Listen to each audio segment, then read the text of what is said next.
So కటకటాల్లోకి car party నేతలు question mark వచ్చింది. అవినీతి ఫస్ట్ అరెస్ట్ ఎవరిది? సో పొంగిలేటి చేసిన మనం పదే పదే చెప్పుకుంటా ఉన్నాం కదా. సో పొంగిలేటి చేసిన కమెంట్లపైనే కంప్లీట్గా రాజకీయం కూడా తిరుగుతూ ఉంది. సో అవినీతిలో ఫస్ట్ అరెస్ట్ అయ్యేది ఎవరు? బీఆర్ఎస్ అవినీతిపై క్లారిటీకి వచ్చిన తెలంగాణ ప్రభుత్వం రాష్ట్ర రాజకీయాలను షేక్ చేస్తున్న మంత్రి పొంగులేటి వ్యాఖ్యలు. సో కేటీఆర్ హరీష్ రావులతో పాటు కేసీఆర్ పైన కూడా కేసులు ఉంటాయా? ఏ క్షణంలోనైనా కారు పార్టీ ముఖ్య నేతలు కటకటాలకు వెళ్లాల్సిందేనా? ఇందులో ఎవరి పాత్ర ఎంత? ఎవరెవరు ఎందులో ఇరుక్కోబోతున్నారు? సో ఎవరి మెడకు వచ్చి బిగపోతున్నది? సో తెలంగాణలో ఏం జరుగుతుంది, ఏం జరగబోతుంది? 8వ పేజీలో డీటెయిల్గా ఇచ్చినట్టు ఒకసారి చూద్దాం.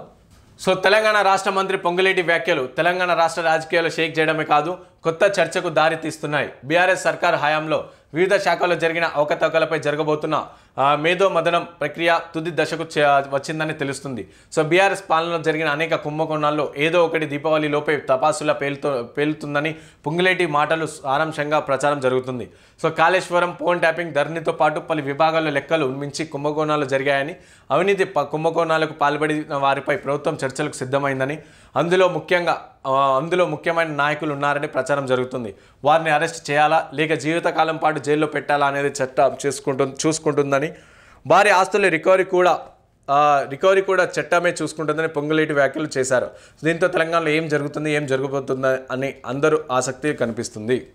సో ధరణి అక్రమాల్లో మహమూద్ అలీ, కేసీఆర్పై కేసులు. అంటే కొన్ని పథకాలు ఏవైతుండో కొన్ని పథకాలు పెట్టారు కదా అప్పట్లో బీఆర్ఎస్ నాయకులు. సో ఒక్కొక్క పథకానికి ఒక్కొక్క కుంభకోణం ఉంది.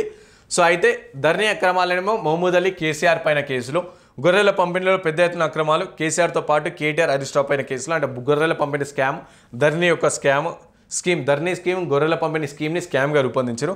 సో ఫోన్ ట్యాపింగ్లో 1000 కోట్లు కొల్లగొట్టారనే ఆరోపణలు. ఫోన్ ట్యాపింగ్ ఏమో ఇది కేటీఆర్కి ఎర్రబెల్లికి వెళ్తుంది. ఫార్ములా ఈ కార్ రేస్లో కూడా కేటీఆర్ పైన వెళ్తుంది.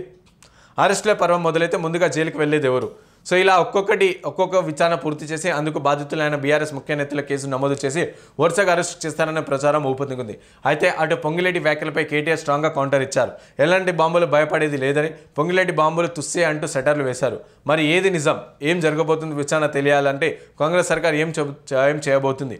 అరెస్టుల పర్వం మొదలైతే ముందుగా జైలుకు వెళ్ళేది ఎవరు? ఏ కుంభకోణాలు ఎవరే ఇరుక్కుంటారు అనే చర్చ ఇప్పటికీ పొలిటికల్ సర్కిల్లో హాట్గా తిరుగుతూ ఉంది. సో ఇట్లా సో కంప్లీట్గా ఎవరెవరు అరెస్ట్ అవుతారు, ఎవరెవరు ఉంటారు అని చెప్పేసి చూస్తూ ఉన్నారు.